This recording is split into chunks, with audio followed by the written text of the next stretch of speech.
সন্তান কেন জানি একটি বোকাশোকা। আমার সন্তানের ব্রেন বৃদ্ধির জন্য কি আমল করব মেহেরবানি করে জানাবেন।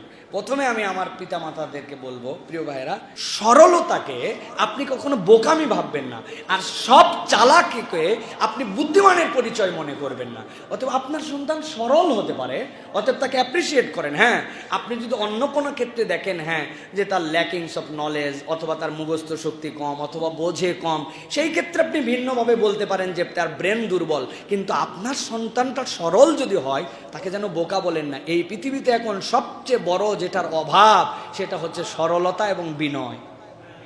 সব অতিরিক্ত চালাক এখন, ঠিক না ভাই? এগুলার চালাক মনে হয় না, এগুলো দেখলে চিটিং মনে হয়। অতএব আপনি আল্লাহর কাছে দোয়া করেন, আল্লাহ আমার সন্তানটাকে তুমি সরল রেখো, বোকা রেখো না। অতএব সরলতা বোকা নয়, এটা প্রথম কথা। দীর্ঘ করে ফেললাম।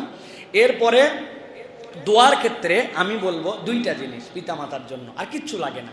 একটা হচ্ছে বাপ মা দোয়া করবে, আরেকটা দোয়া শেখাবে। কি বলেছি? একটা দোয়া বাপ মা করবে, আরেকটা দোয়া হযরত রাসূলুল্লাহ সাল্লাল্লাহু আলাইহি ওয়াসাল্লামের জন্য একদিন অজুর পানি রেখে সুন্দর করে জিনিস রেডি করে দিলেন। নবী করিম সাল্লাল্লাহু আলাইহি ওয়াসাল্লাম বাড়িতে এসে জিজ্ঞাসা করেন এই কাজটা কে করছে? সাথে সাথে একজন বলল আব্দুল্লাহ ইবনে আব্বাস এটা করেছেন। নবী করিম সাল্লাল্লাহু আলাইহি ওয়াসাল্লাম তার জন্য দোয়া করলেন, আল্লাহুম্মা ফাক্কিহু ফিদ্দীন ওয়া আল্লিমহু তা'বীল। আল্লাহ তুমি তাকে সূক্ষ্ম দ্বীনের জ্ঞান দান করে দাও, আল্লিমহু তা'বীল, আল্লাহ ব্যাখ্যা বিশ্লেষণের জ্ঞান তাকে দান করে দাও। উনি হচ্ছেন রাইসুল মুফাসসিরিন আব্দুল্লাহ ইবনে আব্বাস। দুনিয়ার মানুষ কোরআনের যা বোঝে নাই, আব্দুল্লাহ ইবনে আব্বাস বলছেন কোরআনের কেবল চারটা শব্দ ছাড়া পুরা কোরআন আল্লাহ আমাকে বুঝাই দিয়েছেন। সুবহানাল্লাহ।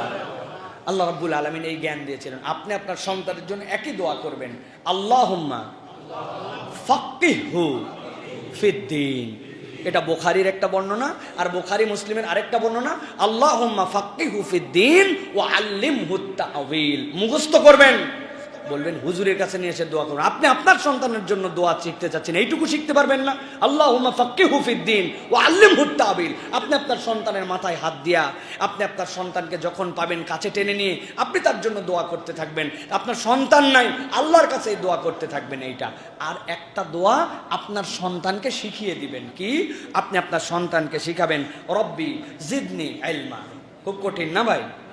এটা জানেন না তো? না, রব্বি জিদনি ইলমা, রব্বি ইয়াসসির ওয়ালা তুআসসির। বলে বাপ এই দোয়াটা তুই বেশি বেশি করে পড়, বেশি বেশি করে পড়, রব্বি জিদনি ইলমা।